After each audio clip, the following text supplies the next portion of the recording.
Morning હવે સ્વાભાવિક છે કે આપણે એક દિવસની રજા બાદ હવે જ્યારે આપણે ઓપન જઈશું તો એવા ટાઈમે ગઈકાલે જ્યારે રજા હતી ત્યારે આપણને આઈટી કંપની જે દિગ્ગજ છે TCS જેના પરિણામ આવે છે તો જેની શરૂઆત પણ આપણે એનાથી જ કરીશું તો TCSના જે પરિણામ આવે છે એમની જે ઓવરઓલ નફો અને ડોલર આવે બંનેમાં 1% ઘટાડો આવે છે. નફો એમનો ઓવરઓલ આપણે જોઈશું TCSનો આપણે અહીંયાથી આપણે લઈને આવીશું કે અહીંયાથી દર્શકોને આપણે TCSના સમાચાર બતાવીશું કે જેમાં એમનો TCS જોઈએ તો નફો 1.3% ઘટ્યો છે કે જે એમનો 12,380 કરોડ હતા એ ઘટીને 1.3% ઘટ્યો છે અને રૂપિયા 12,224 કરોડ એમને અહીંથી સમાચાર આપણને જોવા મળે છે કંપનીનો નફો. હવે સામે જોઈશું એમની આવક તો આવક 0.8% વધી છે અને વધીને અહીંથી રૂપિયા 64,479 કરોડ આવે છે જ્યારે EBIT એ 0.4% ઘટ્યા છે જે 15,657 કરોડ હતા એ અહીંયાથી ઘટીને આપણે 15,601 કરોડ આ બધા જે આંકડા છે એ અનુમાન હતું માર્કેટ એનાથી ક્યાંક ને ક્યાંક ઓછા આવ્યા છે. બીજું એમનું માર્જિન જોઈએ તો માર્જિનમાં પણ પ્રેશર જોવા મળે છે 30 બેઝિસ પોઈન્ટનો જે ઘટીને હવે 24.2% અહીંથી આપણને જોવા મળ્યા છે. સામે એમને જો ટોટલ કોન્ટ્રાક્ટ વેલ્યુ 21 એ ઓવરઓલ $12.2 મિલિયન અહીંથી જોવા મળી છે અને કંપની એક ડિવિડન્ડની પણ જાહેરાત કરી છે કે ₹30% અહીંથી વચગાળા ડિવિડન્ડની પણ જાહેરાત કરી છે એટલે સ્વાભાવિક છે કે અહીંથી એક્શન આપણને ભરપૂર જોવા મળવાની છે પરંતુ અનુમાનથી ઓછા અહીંયાથી નંબર જોવા મળે છે TCS. બીજું આપણે આઈટી સ્ટોકની વાત કરવા માંગીએ છીએ ઇન્ફોસિસના સમાચાર છે કે તેઓ AIB સાથે સ્ટ્રેટેજિક પાર્ટનરશિપ તેઓ અહીંથી કરે છે અને આ પાર્ટનરશિપ સ્પેસિફિક આપણે જે ડિજિટલ ટ્રાન્સફોર્મેશન માટે અહીંથી આ પાર્ટનરશિપ અહીંથી કરવામાં આવી છે એટલે ઇન્ફોસિસ પણ આજના દિવસે રડાય પડે છે. હવે આજે આઈટી તો આપણે વાત થઈ પરંતુ ફાર્મા સ્ટોક કે જેમાં આજે ફૂલ એક્શન જોવા મળે છે. શરૂઆત આપણે કરીએ તો સન ફાર્માથી ઓલરેડી કોર્ટમાં જે કેસ ચાલતો હતો એમને નવું જે દવા લોન્ચ કરવા માટે તો US કોર્ટે કંપનીના પક્ષમાં અહીંથી તેમણે નિર્ણય આપ્યો છે એટલે કે કંપની માટે પોઝિટિવ સમાચાર છે કે એમની જે દવા હતી આ સ્પેસિફિક કે જેના લોન્ચ માટે જે રોક લગાવવામાં હતી એ હવે હટાવી દેવામાં આવી છે જેના કારણે સ્ટોક આજે ક્યાંક ને ક્યાંક પોઝિટિવ રિએક્ટ કરી શકે છે. બાયોકોન નજર કરો બાયોકોનની જે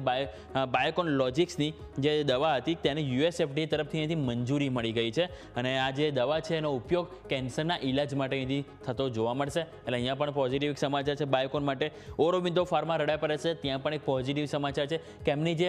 ઓવરઓલ જે દવાની જે ક્લિનિકલ સ્ટડી જે ચાલુ હતી આ નામ જે દવાનું છે કે જેનું ફેઝ 1 હોય એથી તેઓ પૂરું કર્યું છે સ્ટડીનું અને આ જે સબસિડિયરી કંપની એમની જે છે એના દ્વારા આ જે કામ છે એ પૂર્ણ કરવામાં આવ્યું છે અને ઓરોબિંદો ફાર્મા જે છે કે જેની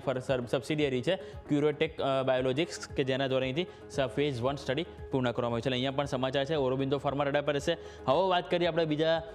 સ્ટોક સ્પેસિફિક તો એ છે ગેલ કે જેમાં રડાય પર રહેશે. પ્રધાનમંત્રી ઉર્જા ગંગા યોજનામાં 98% કામ તેઓ અહીંથી પૂર્ણ કરી દીધું છે એવી તેવી અપડેટ આપી છે અને સાથે પરિયોજનાનું વાત કરીએ તો પરિયોજનાનું 97.6% કામ તેઓ અહીંથી પૂર્ણ કરી દીધું છે એટલે અહીંયા પણ સ્ટોક એક્શનમાં રહેશે. વેલ નજર પર રાખો ભારત હેવી ઇલેક્ટ્રોનિક્સ લિમિટેડ કે અહીંયાથી તેઓએ નુઆ પિગ્નોન ઇન્ટરનેશનલ સાથે તેઓ સ્ટ્રેટેજિક પાર્ટનરશિપ કરી છે અને આ પાર્ટનરશિપ છે સ્પેસિફિક ફર્ટિલાઇઝર સેક્ટરમાં જે કોમ્પ્રેસર મેન્ટેનન્સ આવે છે એના માટે પાર્ટનરશિપ કરવામાં આવી છે એટલે અહીંયા પણ એક અપડેટ છે રડા પર રાખીશું. SRF નજર પર રાખો ગુજરાતમાં તેઓ નવી એગ્રી કેમિકલ યુનિટ તેઓ અહીંયાથી શરૂ કરી છે અને આ એગ્રી કેમિકલ યુનિટ શરૂ કરવા માટે કુલ ₹239 કરોડનું તેઓ અહીંથી રોકાણ કર્યું છે એટલે આ પણ સ્ટોક છે કે જે એક્શન બતાવી શકે છે પરંતુ સ્ટોક સ્પેસિફિક તો ઘણી બધી છે એક્શન જોવા મળશે. હવે આજે શું ખાસ છે એની ઉપર નજર કરીશું તો આજે સૌથી પહેલાં ભારતના માર્ચ મહિનાના રિટેલ મોંઘવારીના અને ફેબ્રુઆરીના IIPના આંકડા આજે સામે આવવાના છે એટલે જેની ઉપર એક્શન રહેશે. ક્રિસિલની વાત કરીએ તેમાં જે ₹26% ડિવિડન્ડની એક્સ ડેટ છે ત્યાં પણ એક એડજસ્ટમેન્ટ થતું જોવા મળશે.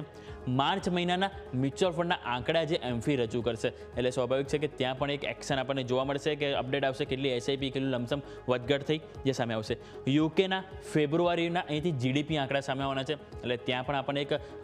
બપોર જ્યારે બજાર ખુલશે એટલે થોડુંક અહીંયા પણ એક્શન જોવા મળશે પરંતુ હવે આજે શુક્રવાર શનિવાર માર્કેટ બંધ રવિવાર તો રજા જ હોય છે અને સોમવારે પણ તમને અહીંયાથી ડૉક્ટર બાબા સાહેબ આંબેડકર જયંતિ નિમિત્તે અહીંયાથી ખાસ કરીને માર્કેટ બંધ રહેશે એટલે કે લોંગ વીકેન્ડ છે એટલે સ્વાભાવિક છે કે જેમ અગાઉ યશે પણ વાત કરી કે આવું પ્રીમિયમ છે ક્યાંક ને ક્યાંક મેલડાઉન થતા જોવા મળશે અને જે સ્ટોક છે સ્પેસિફિક કે જેની ઉપર તો ફોકસ હોવું જોઈએ અને આપણે ઓવરઓલ જોઈએ કે ગ્લોબલ બજાર તણાવ ખાસા બધા છે એટલે આવા બધામાં આપણને જે માર્કેટ છે એક મોટું વોલેટાઇલ જોવા મળી શકે છે. યસ.